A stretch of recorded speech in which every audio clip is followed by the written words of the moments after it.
Hi, I'm Stuart. Welcome to my YouTube channel. Thanks for viewing my video. In this video, I'm going to give my reading wrap-up for the week of September 22nd through September 28th. I completed a couple books this week, so I'm going to give reviews of those books.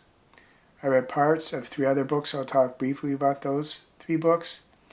And I got 3 new books, so I'll talk briefly about those 3 books. I'll talk a little bit about a Wobble I completed and when I started. And I'll talk about the Lego set I'm working on. And probably give a few other updates on my life too. The first book I completed this week is Mrs. Nash's Ashes by Sarah Adler. This is a book I learned about in a video by Tia at Tia Chu. Before I talk about the book itself, I'm going to give a brief author bio, which I got from the author's website.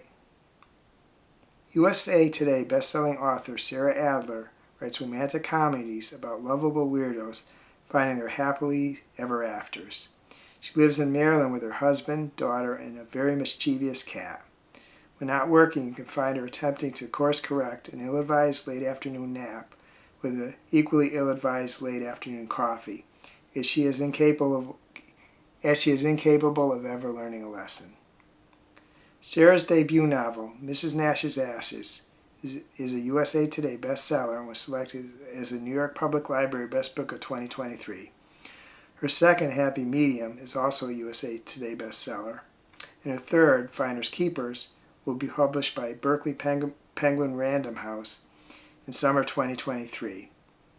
Hopefully to similar acclaim so this paragraph doesn't get awkward. You can usually find Sarah on Instagram at Sarah Adler Writes. She also has a newsletter. 2 stories are intertwined in this book. The first involves Millicent and Hollis. Before the beginning of the story, Hollis and Millicent were slight acquaintances. Hollis is the friend of Millicent's ex-boyfriend. They're at an airport in Washington, D.C. when there was a nationwide computer outage, so most, maybe all flights are canceled. They decide to drive to Florida. They're both going to Florida, and they decide to drive together to Florida. This is a grumpy sunshine story. Millicent is the sunshine one. She believes true love exists. She believes things will turn out well. Hollis is cynical. He doesn't believe in true love. He really doesn't believe things that are going to turn out well. Millicent's traveling to Florida to deliver the ashes of her elderly best friend, Mrs. Rose Nash, to Rose's former lover by the name of Elsie. The two of them met in the mid-1940s, initially 1944. They were both stationed at a naval base in Florida. The story flashes back to Rose and Elsie initially meeting and how their relationship developed. The story goes from there. I really enjoyed both stories. I really liked the 4 main characters. Toward the end of the book, I found myself getting emotional. My eyes were getting a little watery, which doesn't really happen hardly at all with me. It's just not normally a book that elicits such emotion from me. There were some moderately graphic, spicy scenes in the book. I didn't think the language was especially crude in any way. I recommend this book for anyone who wants to read a really good grumpy sunshine romance, just as long as you don't mind a few moderately graphic, spicy scenes. If those are an issue for you, then you might not want to read it. I don't actually have a passage from the book to read from this book because I had borrowed it from Libby, and I literally had 3 minutes left before I was done with it, before it would be automatically returned. So I really did push it to the last moment. I didn't rush, though, at the end either, so I just barely got through it. Quite an enjoyable book. I rated it 5 stars. The second book I completed this week is The Middle Ages, A Graphic History by Eleanor Janega, with illustrations by Neil Max Emanuel. Before I talk about the book itself, I'm just going to give brief author bios of both the author and the illustrator. Eleanor Janega is a medieval historian specializing in sexuality, apocalypticism, propaganda, and the urban experience in the medieval period generally, and in late medieval Bohemia in particular. She teaches at the London School of Economics. Her focus is on communicating medieval history for a general audience, and to that end, she blogs at goingmedieval.com and has written for The Washington Post, BBC History, and History Today, among others. She can also be found hosting medieval history programs on History Hit TV. Neil Maximaniel has drawn his way into many roles as a motion picture graphics animator, illustrator, storyboard artist, cartoonist, visual facilitator, media trainer, and consultant. For 10 years, Neil worked with Channel 4's Time Team alongside the country's leading historical experts and filmmakers. He has since worked on many historical documentaries for BBC, Channel 4, ITV, National Geographic, and History Channel, to name a few. Neil has illustrated the children's book, Hunting for History, Saxon Gold, worked as a scribe, visual facilitator for the English Institute of Sport, in preparation for the Japan Olympics, collaborated on the Corpse Project for the Wellcome Trust, made a series of illustrations for the Alzheimer's Society, and contributed to various Arts Council's England-funded projects that champion feminism. In between illustration and TV projects, he teaches. Should mention, too, that this book is my second quarter Historathon book. And as we're about to end the third quarter, you can see I'm pretty behind on that. I do have the next book to read. This book gives the history of the Middle Ages, wars, the rise of the Catholic Church, the Crusades, rise and fall of kingdoms, important figures of the time, educational advances, and more. The author doesn't shy away from talking about the effects of what's going on the common people either. And she doesn't sugarcoat some of the things that were done. I think this is a real good entry-level history book. It's not a graphic novel in the sense that people normally consider graphic novels, which are comics in book form.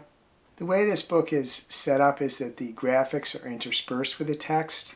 As an example, hopefully this will be viewable on here, but hopefully you can view it. You can see there's a graphic, and there can be little text in the graphics, but there's like, say there's a few paragraphs on one side of the page, and there's a graphic on the other side of the page. That's mostly how the book is set up. I recommend this book for anyone looking for an entry-level book on the Middle Ages. And don't be put off by the fact that it's a graphic novel. Like I said, it's not a graphic novel in the sense that you might think a graphic novel. Not that I don't think those graphic novels are great. I read a lot of them. But some people may think that, be off-put by the fact that it's a graphic novel.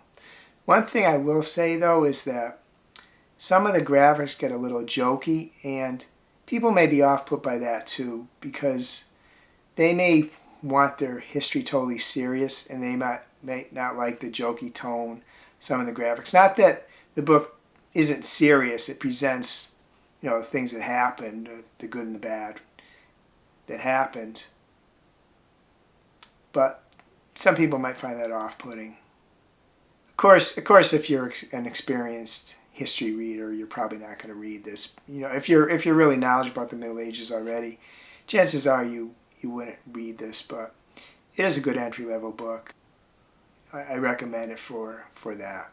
I quite enjoyed it, and it kind of encouraged me to read more in depth about medieval history. One thing, though, that I did have a problem with is that despite it being a Nook book, I couldn't get it to work on my Nook. The the pages on the Nook were just too big. I couldn't see all of them. I couldn't see any way to get them smaller. Appears maybe that this was just maybe a straight scan as opposed to like normal interactivity to have with a digital book. So I had to view it on my laptop, which is not my preferred way of viewing things. I'm fine with digital books, but it's not, viewing on a laptop is not enough book-like for me. The other thing is that some of the graphics, when viewed on the laptop, I had to blow them up to view them, which is okay, but I would have preferred if they designed this and created this book such that I would have been able to view it on my Nook. So that's the only kind of warning I guess I have besides the jokey graphics, that I don't know how it is on Amazon, but at least on Nook it just doesn't work on my Nook. I can't really read it on the Nook. I rated the book 4 stars. Next I'm just going to talk briefly about the 3 books that I read part of this week. The first is The God of the Wood by Liz Moore. This is a book I'm reading as the September book for Tia Chu's book club, moderated by Tia Chu. I don't have too much left in this book, and it is possible I'll finish it today, but I doubt I'll be ready to review it that quickly. So I will give my review for this book next week. I really like the book, however, there are some issues with it, which I will discuss when I've completed it. The second book is The Murder of Roger Ackroyd by Agatha Christie. This is a Hercule Poirot mystery, which I learned about on a recent video by Nix at Nix Reads. And I'm quite enjoying it. I'm kind of happy about that because I wasn't sure if Poirot books were for me anymore. I didn't really like that much Halloween Party, and a book or two I had read before that that were Poirot books I wasn't particularly crazy about. So I was wondering if Poirot was no longer for me, but this book I'm quite enjoying, and I'm about halfway through.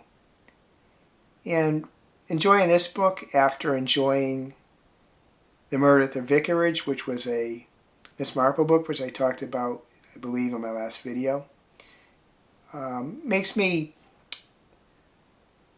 looking forward more and likely reading more Agatha Christie books. I have none planned at the moment, but I'm feeling optimistic about them again, which makes me happy. And the final book I read part of this week is Scream Queen by Annette Fielding. Annette Fielding is the moderator. I'm not sure the show is on anymore, but a show called Most Haunted, which is based in England. It was shown briefly in the US. I am not sure if it's still running. I think it did have a long run, maybe still running.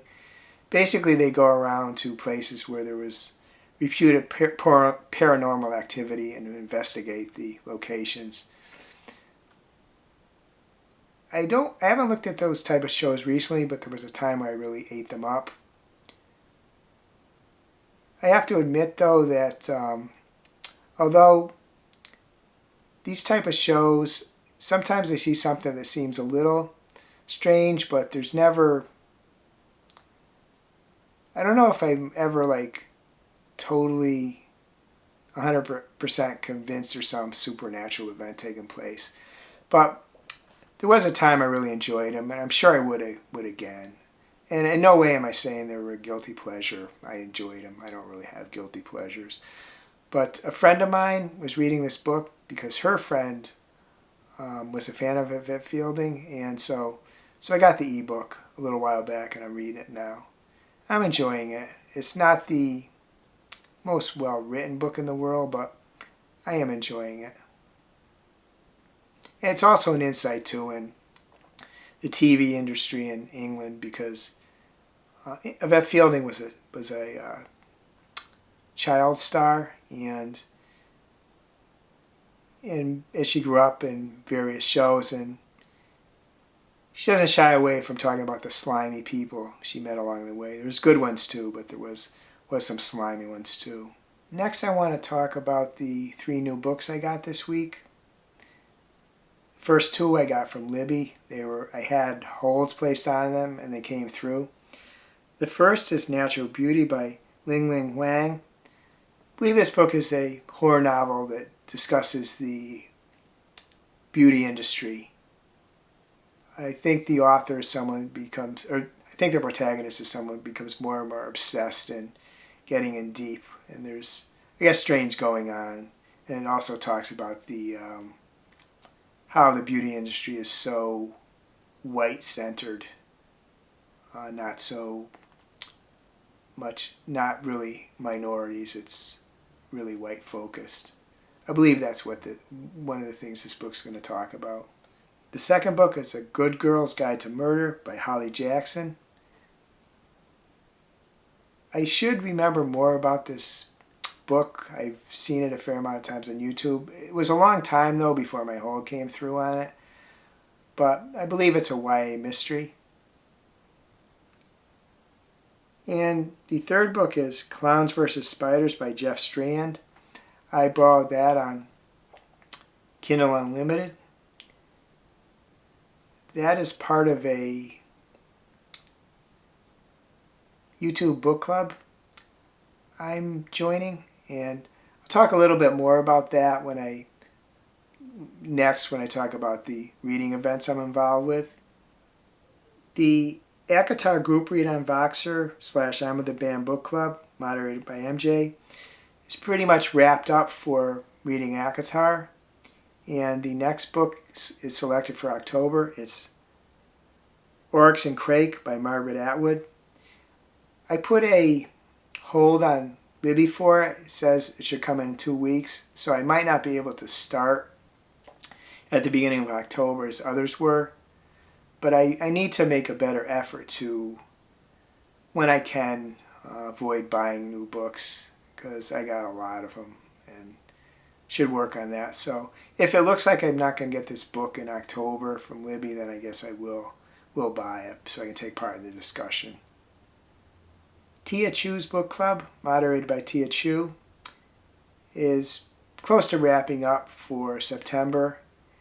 The book for that one is The God of the Woods by Liz Moore, as I mentioned above. I am not quite finished with that, as I said, but I hope to shortly. The October book for that one was put to a vote, and the winner was The Very Secret Society of Irregular Witches by Sangu Mandana, which was actually the one I voted for. I didn't vote for God of the Woods, but I did vote for this one. And this is serving double duty for me because it's also a book I'm going to read as part of the Spooky Scary Skeleton 2024 Halloween Readathon, which was created by Nicole at Nicole's Bookish Nook. This one of the prompts for that readathon is a book where the main character is witches, where the main character is a witch, and this book, Secret Society book, has a bunch of witches in it. Although it's not really a horror novel. I understand it's kind of somewhat a cozy found family novel, but it still qualifies. The new club that I'm going to take part in is Fight Club, and that club was created by Cliff at Cliff's Dark Gems and Kritz at Kritz Reads. They're going to have, I believe, live chats, or at least one live chat to discuss their October book, and their October book, as I mentioned above, is Clowns vs. Spiders by Jeff Strand, which, as I mentioned, I borrowed from Kindle Unlimited. Available on Kindle Unlimited in the U.S. I don't know how Kindle Unlimited works in other countries, whether the same books are available. But that's I'm going to have a live chat about it. They also have a Discord group. I'm not sure about Discord. For some reason, I feel a little nervous about it. And I did find, too, with I'm with the Agatha Voxer group and the I'm with the Band book club on Fable, that I did talk a little bit on the Voxer group, but I really enjoyed actually in Fable putting comments in the chapters, and then people would reply, or at least give a thumbs up or something. I really like that. I think I'm more comfortable with that kind of platform than a chat. Not that I won't use the chat some, but I really like reviewing the book in Fable, and then somebody else has reviewed read the chapter, and you can discuss it a little bit. I felt most comfortable, at least, my early times in a book club, doing it that way. And the other event I decided to take part in is Victober. That's an event where people read Victorian literature. I don't really remember the years. I saw a video by Kelly at Books I'm Not Reading, and she was talking about books by Joseph Sheridan Le Fanu, and in the comments to her video, I mentioned that I'm reading Carmilla anyway, which I'm doing for the Spooky Scary Skeleton 2024 Halloween Readathon. So since I'm doing it anyway, and she suggested I should do a TBR video, which would be pretty simple. It's only going to be one book. So I am going to do that video at some point soon.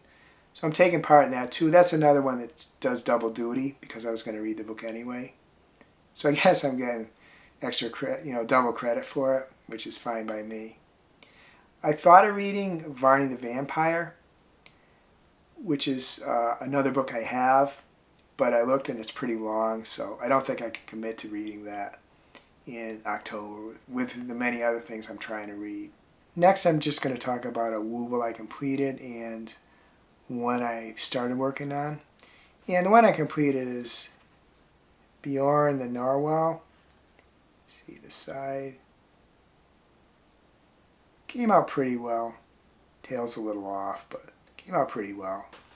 And the one I started is Snooky the Ghost. Just got a little ways on this one. I'm partway through the body. This is part of a set of Halloween Wobbles that I ordered a while back, and since we're the end of September, getting into October, Halloween season, these are the ones I'm going to be working on. I might not complete them all, but I'm going to be working on the Halloween Wobbles. Next, I'm just going to do a brief scan of the Himeji Castle Lego set I'm working on. I've made further progress on it. Here's an above view of the castle. I'll just kind of scan here, back and forth a little bit. I am more than halfway through.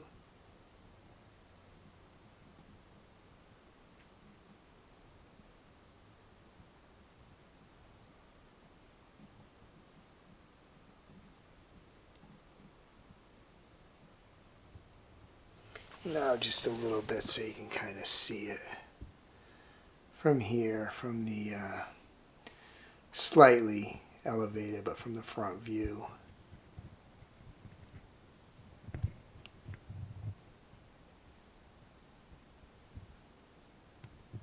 Other than that, the only music I really listen to is I listen to a lot of Sabrina Carpenter songs on Tidal. I had a good walk at the local mall, and I had a couple of walks outside. Nice walks outside. I haven't walked outside for a while, but the weather's here is getting nice for that. It's not too warm anymore, so it's pretty nice walking outside.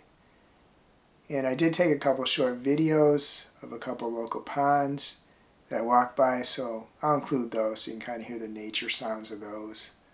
I'll put those after this little segments.